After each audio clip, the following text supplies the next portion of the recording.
Un sentiment d'énormément de fierté, travail d'accomplissement de toutes les équipes qui ont bossé d'arrache-pied pour essayer de faire mieux que l'année dernière, ce qui nous semblait déjà difficile, mais je crois qu'on a réussi le pari de faire mieux que l'année dernière. Déjà c'était sold out, on est sold out 2 soirs sur 3, l'année dernière c'était 1 soir sur 3. Et ça c'est déjà très très bon signe.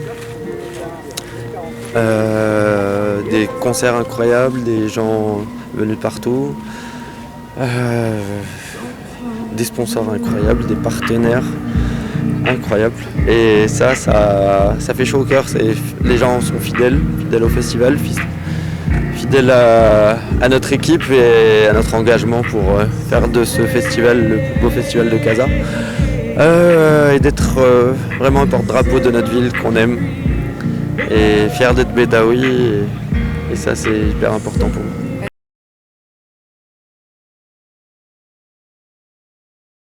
Tous nos financements sont privés, on n'a aucun financement public, donc ça c'est aussi une fierté d'une certaine façon. Ce qui est dommage, c'est qu'on a envie de s'étendre sur la ville, faire beaucoup de choses dans la ville, et que là pour ça on a vraiment besoin des autorités publiques, je ne parle pas des services de police qui sont mobilisés, qui mouillent le maillot avec nous. Non, on a vraiment besoin de la ville, de la région pour aller dans les parcs, ramener des fanfares, aller à la rencontre des Casablancais et faire que Casablanca ne soit plus dans 2 espaces, mais vraiment qu'on soit dans les 16 arrondissements de Casa. Donc ça c'est ma prochaine étape, avec mon prochain challenge. Donc ça augure d'une prochaine 17e édition avec beaucoup de changements. Beaucoup de gens qui ont travaillé, on a plus de 1800 badges qui ont été distribués hors montage et démontage, donc ça fait beaucoup de gens qui ont travaillé. Donc Casablanca aujourd'hui participe à l'économie de la ville.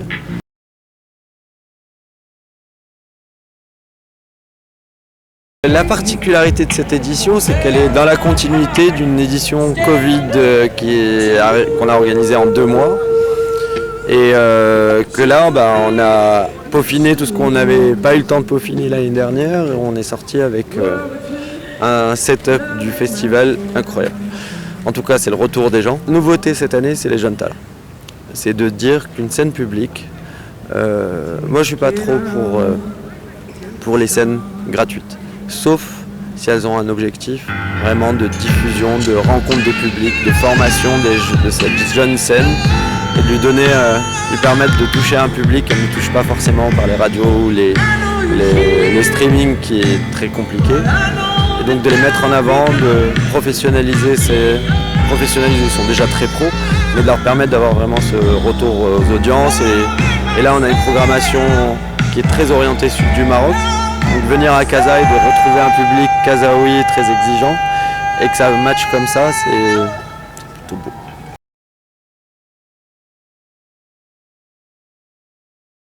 Je ne vais pas vous parler de la prochaine édition, parce que honnêtement on a commencé à travailler dessus, mais on essaye de trouver les meilleures dates pour que les festivals ne se chevauchent pas.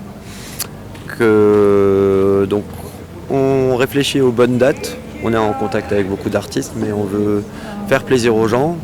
Même si on est complet, c'est ce que je disais avant la conférence, c'est que même si Casablanca et d'autres festivals se passent en même temps, il y a des publics pour tous les festivals, qui soient traditionnels ou très actuels comme nous.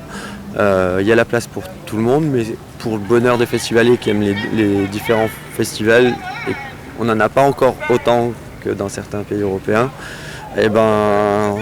on va faire l'effort pour le public, donc c'est important. Et sur ce site, les gens vont pouvoir dans 2 semaines, juste après l'Eid, revenir profiter du setup de Casablanca pour Enfa Park en fait. Donc c'est du 7 au 30 juillet. On a une programmation entièrement gratuite dans le parc et le village qui restera pour Casa Enfa Latina du 7 au 9 juillet. Et le village Casa Enfa qui sera là du 13 au 30 juillet, donc c'est 4 semaines de festivités, du jeudi au dimanche, avec une quarantaine de jeunes DJ, 37 Marocains et 33 jeunes talents.